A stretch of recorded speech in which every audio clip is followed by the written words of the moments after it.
New Garnier Men Acno Fight Gentle Cleanser. ये है gentle on skin, tough on pimples. Well, they made slightly hard work of it in the end, but well done, England, the first semi-finalists then of the ICC Men's T20 World Cup 2026 on what has proven to be Harry Brook's finest night yet as captain of this England side. His maiden T20 100, the first time he batted at 3, 2 years on from his 27th birthday. He's come of age in a knock of great significance as the England captain.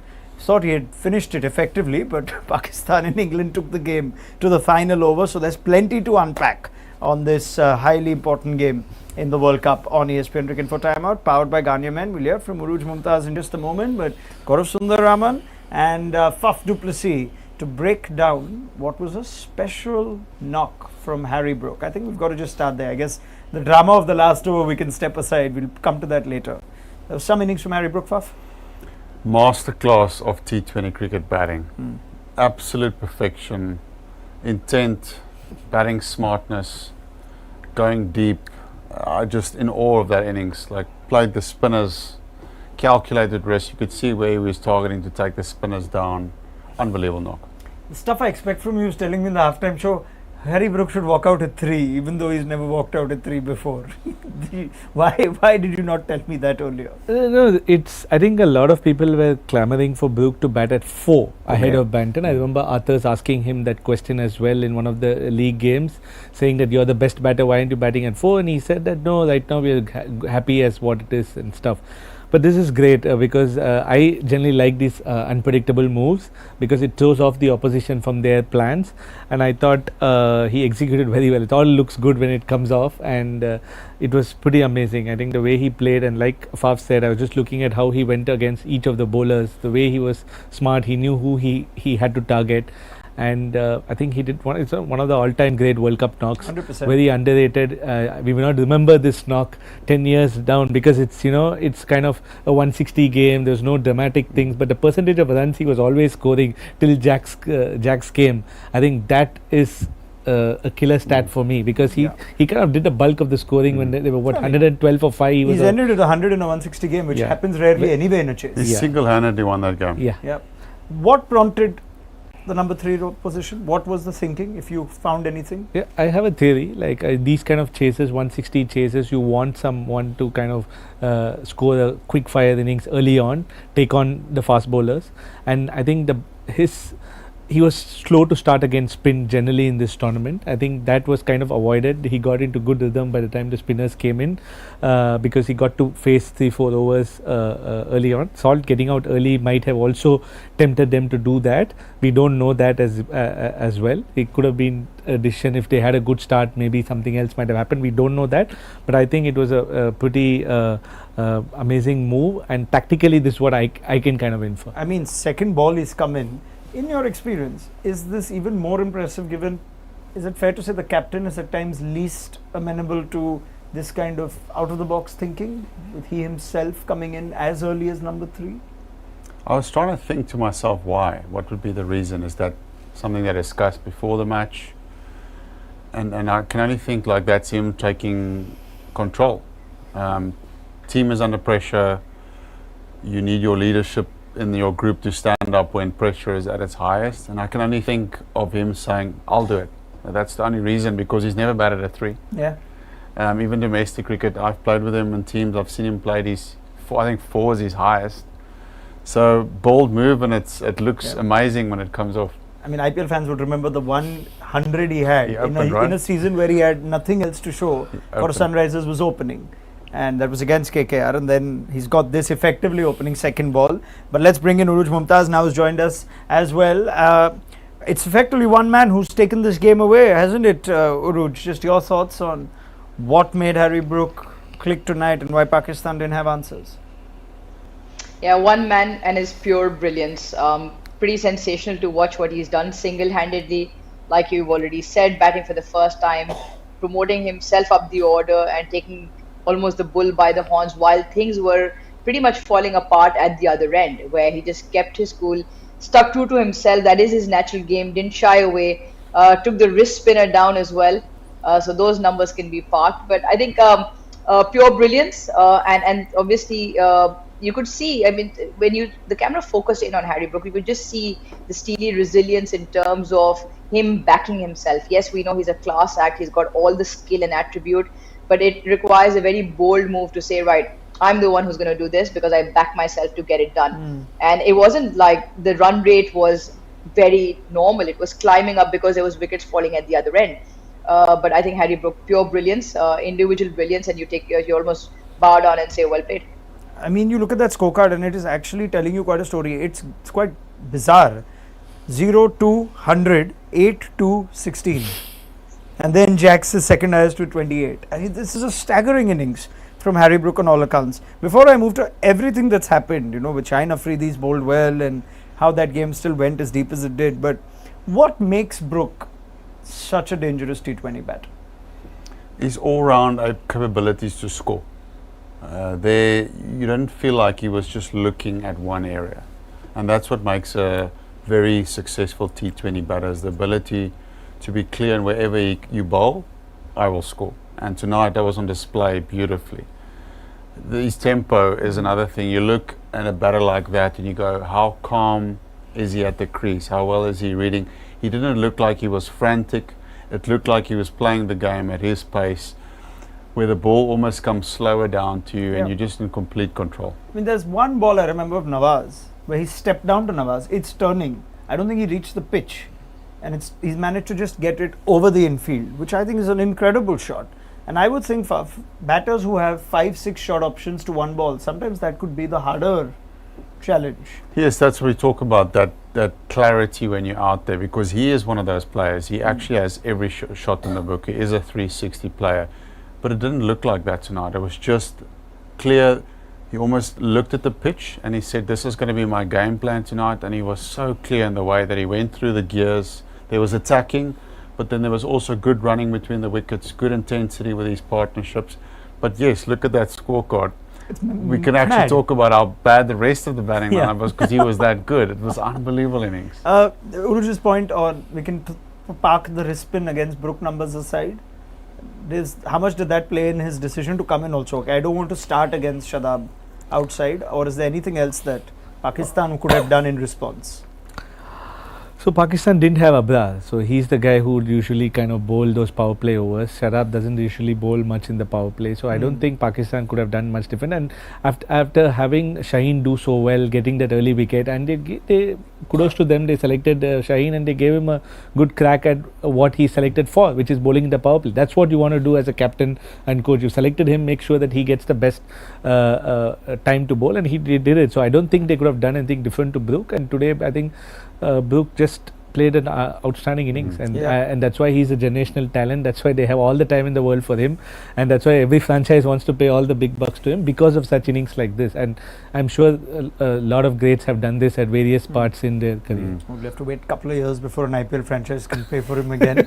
That's of Harry Brook's own choice. In all seriousness, we witnessed an all-time great innings in the history of the T20 World Cup. But GS brings up Shahin Afridi, Urooj. At that point, it looked like Pakistan have got this. They've got this game, and if Shahin Afridi is clicked, that means that's the one big, tick that you needed, where he's proper, good old vintage Shahin Afridi when he's on fire in the power play. That was a different time of the game. Yeah, if you look at Shahin Afridi, he was, yes, vintage in terms of the bowling, but not vintage in terms of his traditional celebration. It was almost like he was out there to prove a point. There was a fire in his belly. None of the 3 wickets that he celebrated in this good old-fashioned way, which may be just as much as cricket that he's already played. Maybe it is just that tipping point and that much more maturity that now he realizes what the team demands of him and what his attributes really are and all of that. So I just felt that he came out with a point to prove almost a vengeance.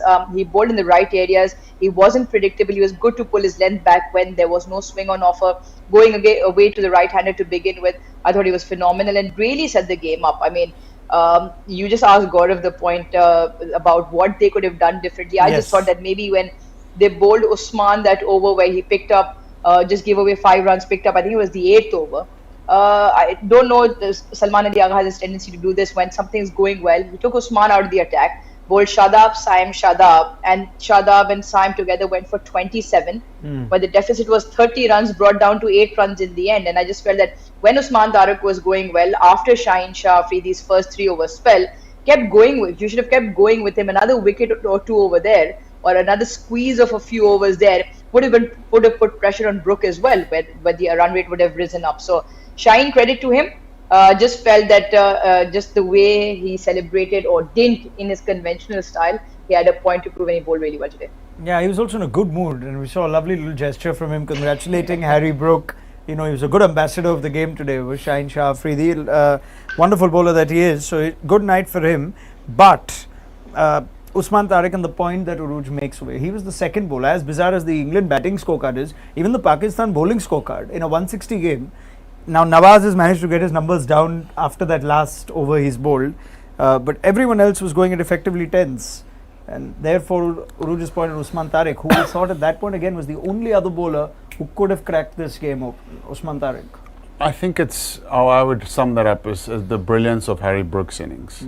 I think if I look at post-mortem the game, the area where I feel Pakistan lost it is that last 5 overs with the bat. Yep, sure. You know, extra 15, 20 runs, because if you have such an amazing innings, then the bowlers' run rates will be high, the economy rates, because he played beautifully.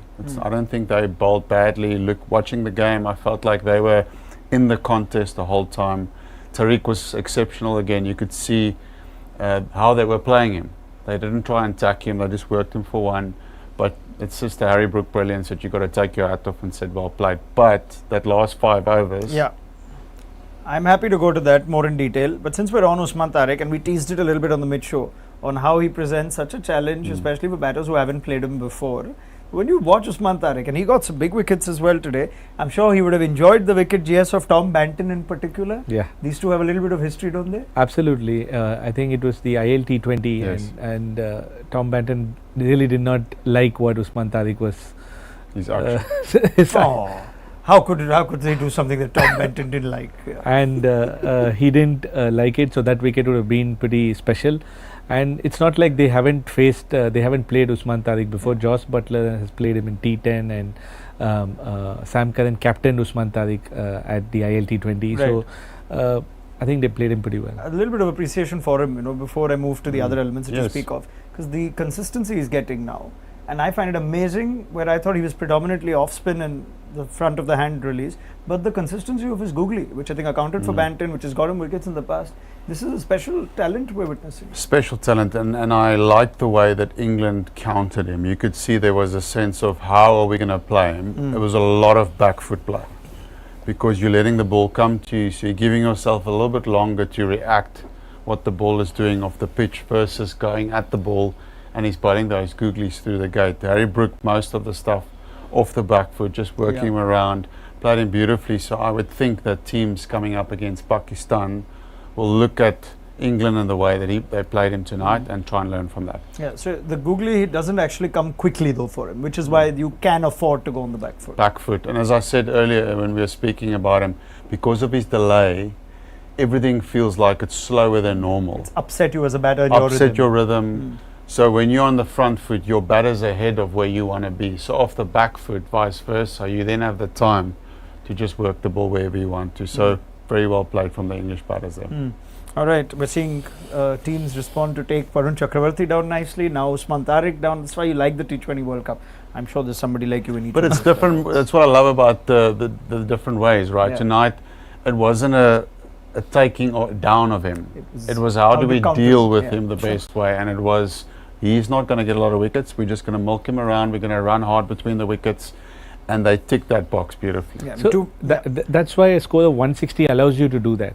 That's something I also firmly believe in. You don't put those runs on the board. If this was 200, they should have taken him down. And some bowlers like Naren and Varun and these guys, they are much better when people are trying to attack. But in this game, you can afford to go for 30, 25, 30 nowadays, which is supposed to be a really good spell for the bowler. But then, it just comes down. Which is why, again, I would like to reiterate that even though you might think it's in hindsight, but I always think that Abrar is someone who gives that support, that makes it 8 overs of tough bowling. And then, So who would you have played? I originally didn't think Shahin would play. Shahin, so well, he was I would have- forfeit. Yeah, that's why. But I still think it's not about. It's not a post-result thing. I actually wanted Abrar to play before the game itself. Let me get Urooj in on this now, and we have a lot of things to unpack from the first innings too. But right now, I'm sure that that's a sort, right? Even though he's not necessarily he had one bad game against India. He's been one of our best spinners, and tonight, if you had Abrar and Usman Tariq in tandem, and if they were bowling well, this could have been different. How does that selection look now at the end of the game, Urooj? Yeah, I mean, I was always a firm supporter of Abrar. I've mentioned it in all your shows that he had one off game. It's about the lead into the World Cup as well. Look at his pre-season, the entire home season against South Africa, Sri Lanka, Zimbabwe, the tri-series, recently against Australia as well. He's goes at just under 7 runs and over, has picked up 47 wickets in the last calendar year alone in this version, and has been the prime wicket taker for Pakistan. So yes, he had one bad game, but it's about the question of where you fit him. Now, the one thing they could have done was play Shahin Afridi instead of Salman Mirza and then go all out spin, where Gaurav's point is at 8 overs of dominant spin, which is mystery spin, in which invariably you have to take somebody down, and you can't allow for those 8 overs to be milked away for ones and twos and goes at 6 runs and over. But that's the dilemma Pakistan have, is that yes, they made the brave call of benching a number 9 batter in Fahim Ashraf, because that's a role that he has been playing, in for Shahin Afridi. And in hindsight, yes, Shahin's picked up 4 wickets, and those were crucial, especially in the power play. That is Pakistan's dilemma, and that's where I feel that earlier question about Mike Hesson, I think that's where he's still struggling to find the perfect combination in terms of conditions and what Pakistan's strengths are, and then looking at venues and oppositions. All right, so that's on the selection of Abrar. Now let's go to the first innings, because we have to tip our hat off. As much as we want to be critical of Pakistan's bowling, you have to just say we witnessed an outstanding innings. Otherwise, Pakistan managed to even pull the game back when it was effectively gone, right? When it was 8 of 14 or something like that. So it went till the end. It was within 2 wickets. But now when you analyze the first innings, there's a story here, isn't there, Faf? Now there's 2 points. One, you mentioned the last 4 overs. GS, you brought it up. They were 126 for 4 after 16. They were also 140 for 5 after 17. Now if you get 12 and over there, you get 176. Yeah. And in these games, that is par and winning, above par difference. Would you predominantly look at the finish? And I'm trying to get this a bit longer over here, because we've established that you were happy with the platform being laid. Now you'd look back and think 8 to 11. They've gone for 18 runs. That's when the Babar and Saib Farhan partnership is brewing. England, on the other hand, between 8 and 11, I know it's a target, but they've gone 41 in those overs, even though they'd lost 4 wickets. So it's like different schools. It's not let's go deep and stay in the game and try and get it at the end, versus taking those risks early. So we've seen 2 fairly contrary approaches. Yeah, it's a fair observation. And the game that's the game of inches. It's really small and minute things that happens in the game. But for me, you look at both inningses, and in both inningses there was one guy that scored the bulk of the runs. Yes. So that tells you it's not the easiest pitch in the world. So you can look at those areas right through the game, but it's the difference of Harry Brook getting from 60 to 100. So it's an extra 40 runs there. So he's played a match-defining innings. On the other side, it was a great knock as well, but it was 60. So a very good innings on that wicket, but 100 wins you the match. So sometimes 40s, 50s and 60s puts you into winning positions, but Harry Brook was just the difference there. So yes, the last 4 overs was an area that they should have got a little bit more. That middle overs, they should have got a little bit more. So I think if you take those 3 together, those are the little areas that we're talking about. So it's on this kind of wicket where actually it's not about one guy, it's not about everyone chipping in with the quick fire 30s and 40s, which is your ideal T20 game. Today is the day you need one guy if he's in to get you the 80-90. Because that's what it's telling you. That now that both teams are battered, it shows you that the wicket is set. It's not, I mean, it's not the worst wicket in the world, but it just shows you that that wasn't easy. No one came in and dominated apart from the 2 guys from each team. So there for me, there's 3 areas there that we can pick. But I would say the Harry Brook 100 is just such a masterclass innings that single-handedly won the game. Wayne, as you review the game analytically? I wouldn't generally compare the first innings and second innings, Raunak. We look at it as 2 complete separate games. You have a target, you don't know what a pass goes when you bat first. So that's massively a mindset, everything changes. You have chosen to bat first. No, I'm not talking about that. The way the 8 to 11 comparison, I said I would never do that comparison, because at 8 overs mark when Pakistan are batting, they don't know what they have to get. So it's very different. They would think that the bottom half of the innings would go like, you normally get 50 in the last 4, but that's what they set it up for. So I don't think that you can do. Whereas when you're chasing, you want that 6-1 and you can play out Usman Tariq. When you're batting first, you never know that you have to play. You have to try to smash. Versus the last four what- overs, you know what you have Yeah, to You have to where do. I'm sort of getting into that though is that England had they'd lost 3 early. That they were dented in the power play, and therefore I feel like their approach would have been, let's stay in the game over here. It's Brook's brilliance to a degree that said, no, I will continue attacking between these overs. He's not sort of just hung in to say, if I can get it down to 50 or 4 overs, which I know batters and analysts like you've also said, let's try and stay in the game till the end because we have a deep batting. He's continued to play high risk cricket, put the pressure back on the bowling. That didn't happen in the middle for Pakistan. That's where I'm coming from. No, but I think again that's because they bat much deeper. They have Will Jacks at 7, who's their most informed player. There's a lot of other factors. Maybe Brook had more confidence in that. If you actually go back and see all the England games, Raunak, they've lost their 5th wicket about 100, 92, Yes, they're used to this. 112, and then they've seen some kind. Maybe in this day and age, that's what happened, because if you have deep batting, people are not worried about losing wickets, and they know that if it comes off, it's always going to be. So today it came off. It was Brook's day. It was really good, and that's how they're going to play either way. Either they bat first or bat second. Yeah. They are not going to. Okay, let's see if Urooj has a different view. I'm happy. I totally respect that and I take your view. And just one last point, one interesting stat I had observed just on this, that England have scored 92 runs in boundaries and Pakistan have scored 98. So England have scored 14 fours and 6 sixes. They've scored 17 fours and 5 sixes. Right. So it's not like, it doesn't feel like England have just gone and hit sixes and fours and whenever Pakistan have also done that man to man. Maybe England have, one stat I don't have it handy is the number of 2s and 3s which England have taken. Maybe they ran better, maybe they picked their battles better, and that's where chasing becomes slightly more advantageous. Yeah, I mean, I'm simply saying if I look at just the naked scorecard and I see the partnership of Babar and Saibzada Farhana 46 or 44, I think Harry Brook in his entire innings has had 10 dot balls. He's 100 of 50. Yeah. Babar has had 10 dot balls in his innings. I don't mean to target Babar at all. I'm just looking at the pure picture. Now, Urooj, you can weigh in over here because I think somewhere you'll be looking at elements. It's fine margins, but high stakes. This is effectively the game that could have kept Pakistan in the World Cup, and therefore you want to look at it as say, right, where could we have made sure that even a Harry Brook special would have given us more of an edge over here? How much do you look at that partnership? Yeah, as much as you take your hat off to Harry Brook and say it was a sort of match-defining World Cup innings that will make the highlights reel and a flashback moment forever, because it is one of those. But you have to then look, like you're saying, it is a game of fine margins. It came down to what? The last couple of balls at the end was all that it made it interesting. Had Pakistan 175 on the board, would Harry Brook have maybe had slightly a different approach? Would one more wicket have made the difference? I think all those things need to be put into context, and hence why when you talk about, like Faf's point earlier, yes, they were building to lay a platform for the tail. Now, this particular tail has failed twice now. Netherlands, yes, Pakistan barely made that. And today as well, getting not too many in spite of that start. So, from player to player, if you weigh up the middle order from a skill or a quality point of view, I would reckon England's middle order from 4 to 8 is stronger player to player in terms of strike rate than Pakistan's. That is one point that I make. Secondly, also, you look at the lost opportunities and runs that you could have gotten.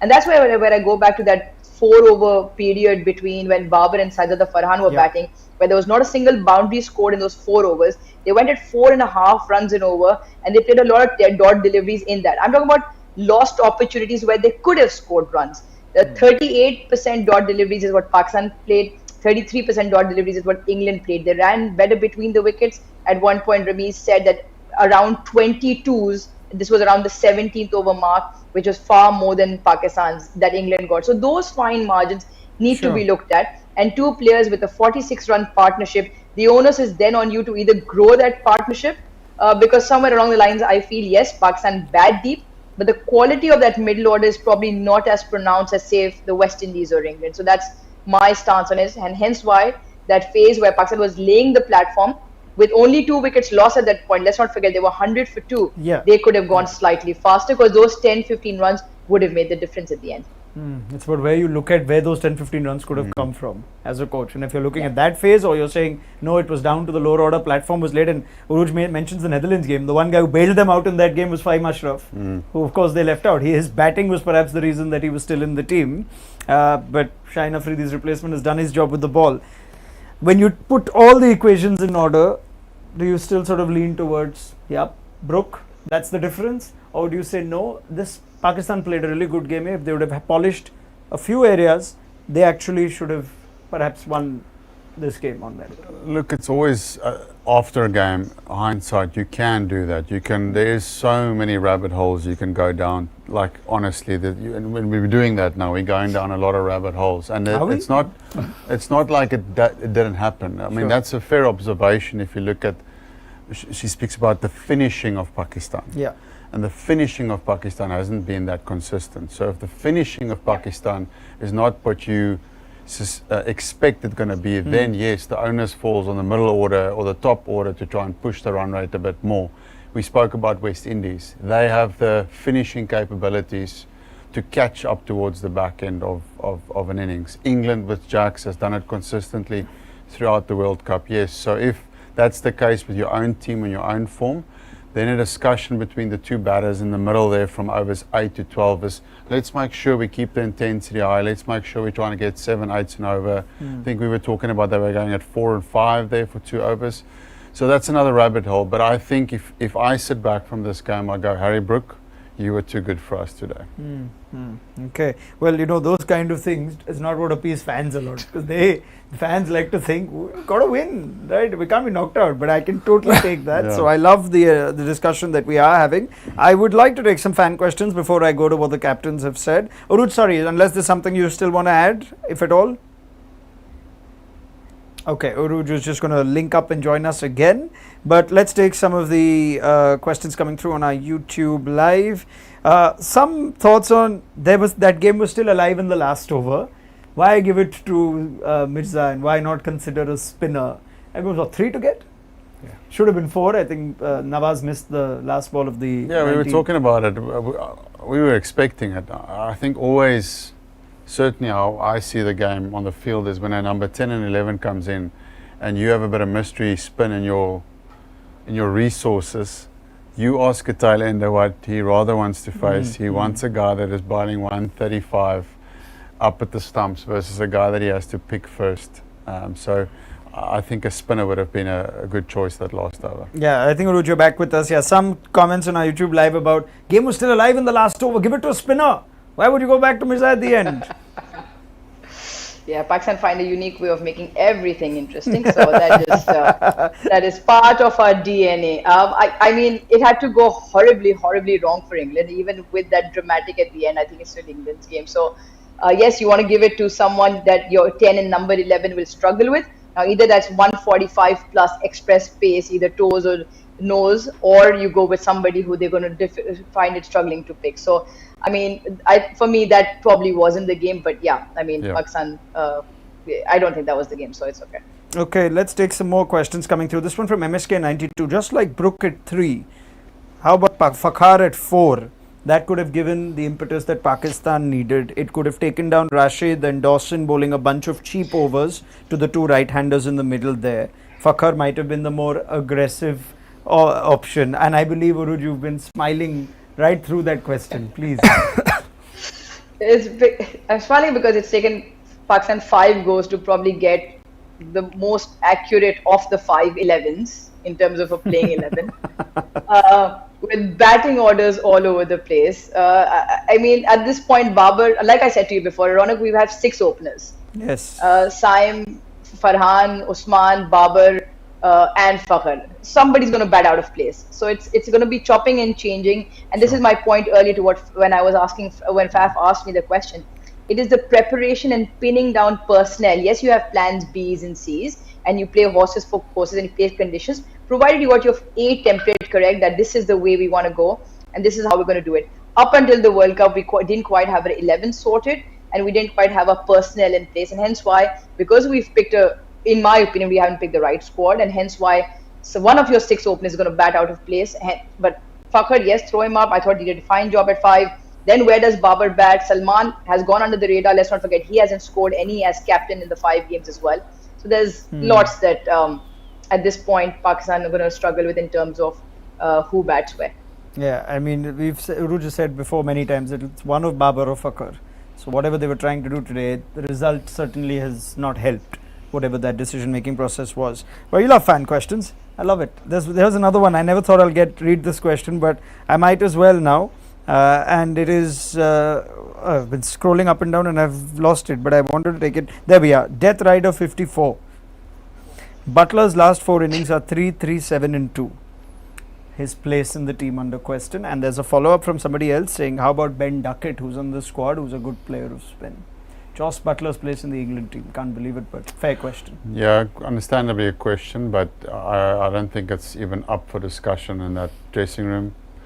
I can give you an example of something similar to that. CSK, what year is it, correct? Watto. 2019.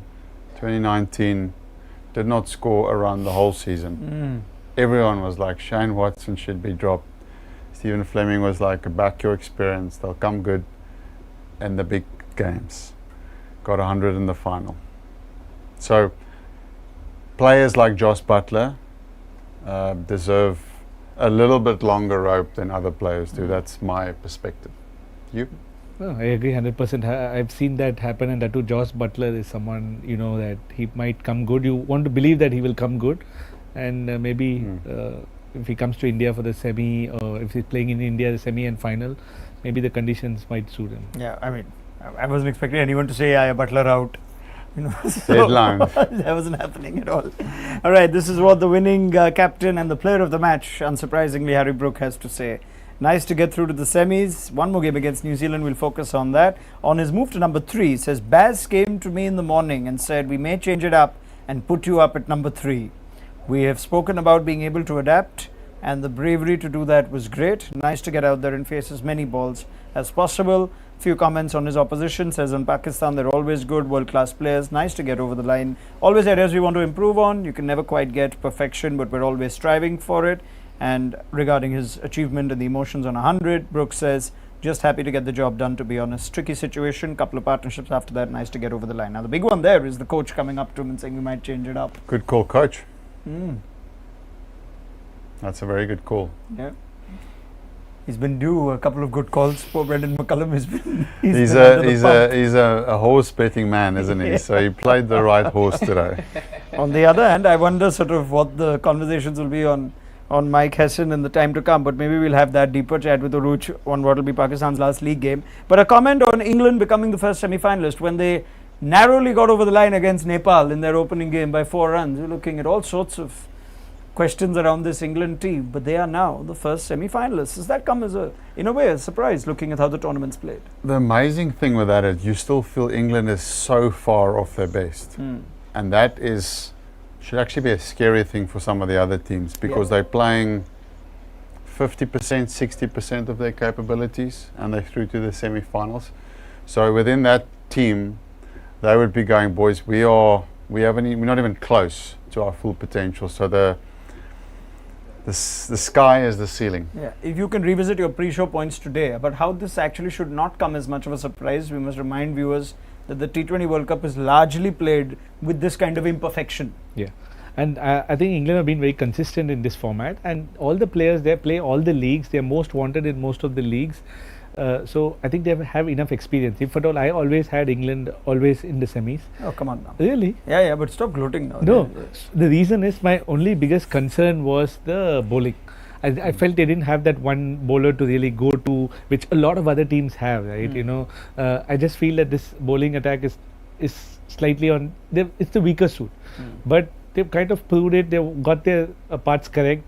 And Archer has got wickets early on. Rashid had a couple of really good games. Jacks had a great game against Sri Lanka. So they're kind of doing it as greater a sum than of the sum all. of their parts. They're doing it well. So they still, like Faf said, they've hardly played. Even with the bat, you've not seen a amazing knock from a Salt or a Butler, and you haven't seen. We've seen one from Brook. So I expect them to batting. I'm not so concerned. I still think that their bowling needs that. You know, one bankable bowler who's going to deliver for them in, say, a night in Mumbai or a night in Ahmedabad in a flat condition with dew. Who's that bowler who's going to deliver? I don't know. And that's the beauty of T20 cricket. How much one player can save you or carry you. Like you look at one-day cricket or Test cricket, you need a couple of performances. You just need 1 or 2 guys on the night to be on, and you go through. Yeah, and they've had those 1 or 2 guys, haven't they? Urooj, just comment from you as well. England lost to the West Indies, troubled by the two associate members in that team, but the two that mattered and the two that weren't easy, Sri Lanka in Sri Lanka and then Pakistan tonight, they've gotten over the line, so they thoroughly deserve their semi-final spot, don't they? Yeah, and probably barring that last 5 minutes of today's game, quite comprehensive, both wins. I mean, yes, a subpar total against Sri Lanka, bundled them out for less than 100. Today, restricted Pakistan to maybe what Pakistan should have gotten, slightly more. And then brilliance from Brook, like I'm saying, barring the last 5 minutes, comfortable in the end. So picking up momentum at the right time, that's what the T20 version wants. And like Faf said, the other team should be slightly worried. Because if they come together with 2 games to go potentially now, they probably are very, very close to that trophy. All right. Well, thank you very much to Urooj Mumtaz. We will see you when Pakistan meets Sri Lanka in a few days' time. GS, you're very confident about England in Mumbai or Ahmedabad. You're very confident of the venues for the semi-finals and Which even final. I don't know if the ICC are confident of that. Quiet now. All right. The ICC is a wonderful organization. Right. And Faf du Plessis. And so is the BCCI. Yeah. Faf. Yeah, Faf. You still have a week with us. I'm good. Thank you very much. It's late. Send you home now. See you guys. Take care. Yeah. Good night to Urooj Mumtaz. Thank you very much, Faf du Plessis and Gaurav Sundararaman. We look forward to your company tomorrow, where we've got another really important game in this group, New Zealand against Sri Lanka. And perhaps we'll get closer to finding out who the next semi-finalist from that group will be. Join us just around the toss on ESPN Cricket for Timeout, powered by Ghanaian Men.